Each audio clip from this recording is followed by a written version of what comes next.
ഈ ക്രൈസ്തവർക്കെതിരെയുള്ള കടന്നുകയറ്റം അത് ഇന്നും ഇന്നലെയും തുടങ്ങിയതല്ല.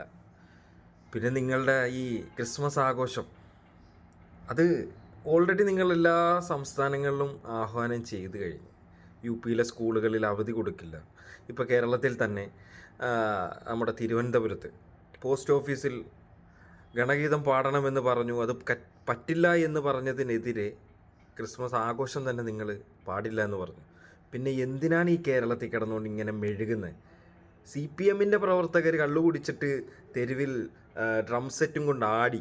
നിങ്ങൾ വെളുപ്പിക്കുക. നിങ്ങൾക്ക് നല്ലപോലെ വെളുപ്പിക്കണം. എന്നിട്ടും മനസ്സിലാക്കാത്ത കാസാക്രിസംഖികൾ ഇതൊക്കെ കാണുന്നുണ്ടെങ്കിൽ നിങ്ങളുടെയൊക്കെ ഓരോ ദിവസങ്ങൾ ഇങ്ങനെ പോയാൽ വലിയ നാളുകളില്ല. ഇപ്പം UP-യിൽ, ഡൽഹിയിൽ വഴിയോര കച്ചവടക്കാരെ ഇവർ ആക്രമിക്കാൻ തുടങ്ങിയിരിക്കുന്നു. പള്ളിയിലെ വൈദികൻ പ്രസംഗത്തിനിടയിൽ കുമ്പസാരത്തിൻ്റെ അല്ലെങ്കിൽ അതുമല്ല മറ്റ് ചടങ്ങുകൾക്കിടയിലേക്ക് ബജരംഗ് ദൾ കടന്നു കയറിയിട്ട് വൈദികനെ ഭീഷണിപ്പെടുത്തുന്നു. ഇതൊക്കെ കള്ളു കുടിച്ചിട്ടാ. ഇതിനെയൊക്കെ ഇതിനെയൊക്കെ എതിർത്തുകൊണ്ട് കേരളത്തിൽ ഒന്നടങ്കം ക്രിസ്മസ് ആഘോഷം അല്ലെങ്കിൽ കരോള് സെറ്റ് CPM നടത്തുന്നുണ്ട്. എന്തുകൊണ്ട് മറ്റുള്ള സംസ്ഥാനങ്ങളിൽ പ്രതിപക്ഷമില്ലേ? എന്തുകൊണ്ട് അവിടെ ഇത് തടഞ്ഞുകൊണ്ട് നിങ്ങൾക്ക് തെരുവുകളിൽ പബ്ലിക്കായിട്ട് നടത്താം? നിങ്ങൾ കരോള് നടത്തരുത് എന്ന് പറയുമ്പോൾ ഇന്ത്യയുടെ സംസ്ഥാനങ്ങളിൽ കരോള് നടത്താനായിട്ട് അവിടുത്തെ പ്രതിപക്ഷം ഇറങ്ങിത്തിരിക്കാൻ എന്തുകൊണ്ട് നട്ടലില്ല? ആ ഒരു നട്ടലാണ് ഒരുപക്ഷെ CPM കാണിക്കുന്നത്. കേരളത്തിൽ എന്താ മറ്റുള്ള പാർട്ടിക്കാരില്ലേ? നല്ലത് കാണിക്കുന്നവർ നല്ലത് തന്നെ പറയും.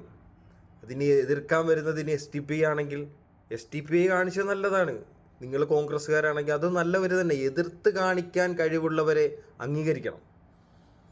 അല്ലാതെ CPM-ൻ്റെ ബാൻഡ് സെറ്റും കൊണ്ട് തെരുവിൽ മദ്യപിച്ചിറങ്ങി എന്നല്ല. നിങ്ങളുടെ അജണ്ടയാണ് ഇത്. കേരളം കള്ളു കുടിക്കേണ്ടവർ കള്ളു കുടിക്കാം, പന്നിയെ കഴിക്കേണ്ടവന് പന്നിയെ കഴിക്കാം, ബീഫ് കഴിക്കേണ്ടവന് ബീഫ് കഴിക്കാം. ഇത് കാലങ്ങൾക്ക് മുമ്പില്ലാത്ത പുതിയ ഓരോ ആചാരങ്ങളും ഇനി കേരളത്തിൽ വരണ്ട, ഇന്ത്യയിൽ വരണ്ട.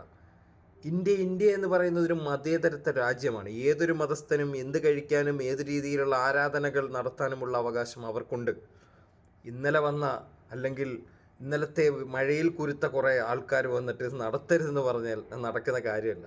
ക്രിസ്മസ് ആഘോഷിക്കും, ന്യൂ ഇയർ ആഘോഷിക്കും, പെരുന്നാളും വിഷുവും ഓണവും എല്ലാം ആഘോഷിക്കും. കേരളമാണ്, ഇന്ത്യയാണ്.